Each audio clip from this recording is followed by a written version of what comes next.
Hello friends, welcome back to my channel. Long weekend था तो मैं आ गई थी नागपुर कृष्ण जन्माष्टमी सेलिब्रेट करने। घर आते ही देखा रंगोली बनाई जा रही है, मम्मी खाना बना रही है, तो मैं भी हो गई फ्रेश और आ गई मम्मी की हेल्प करने, जिस साथ ही साथ वीडियो बनाने। मम्मी तो सारी चीज़ें संभाल रही थी, मैं बस उसको थोड़ी हेल्प कर रही थी। कृष्ण जन्माष्टमी की पूजा हम रात में करते हैं, बट उनका जो प्रसाद होता है, उनके लिए जो भोग बनाना होता है, उसकी तैयारी हमें सुबह से ही करना है, क्योंकि बहुत सारी चीज़ें होती है। भले ही थोड़ी थोड़ी बनाना है, बट बहुत सारी चीज़ें बनाना है। तो मम्मी किचन में वो सारी चीज़ें बना रही थी, हम इधर पूजा की तैयारी कर रहे थे, डेकोरेशन की तैयारी कर रहे थे।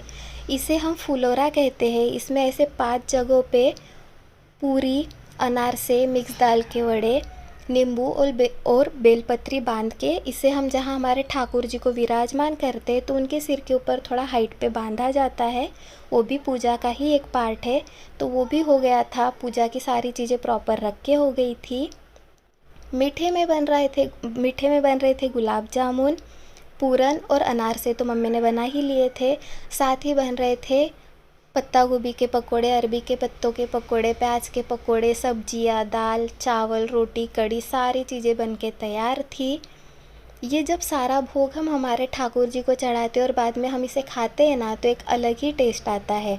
बस एंड में बचा था पूरन बनाना। पूरन में हम डालते हैं ड्राई फ्रूट्स, और इसके ना ऐसे छोटे छोटे पूरियों जैसे पूरन बना के, ऐसे क्यूट से, जैसे अभी मम्मी बना रही है, हम ऐसे पूरन बनाते हैं, तो इसलिए इसे हम बस पूरन कहते हैं, पूरन पोड़ी नहीं कहते। ये भी बहुत अच्छे लगते हैं खाने में। तो ये भी बन के तैयार थे, मतलब हमारे कान्हा जी का भोग तैयार था, प्रसाद तैयार था। हमने कर ली आरती। ओम कृष्णाय वासुदेवाय हरये परमात्मने प्रणत क्लेशनाशाय गोविंदाय नमो नमः। हमने आरती कर ली, हमने कान्हा जी को भोग चढ़ा लिया, और बाद में हम सब ने मिल के बातें की, उनका प्रसाद खाया। बहुत अच्छा दिन था। Thanks for watching.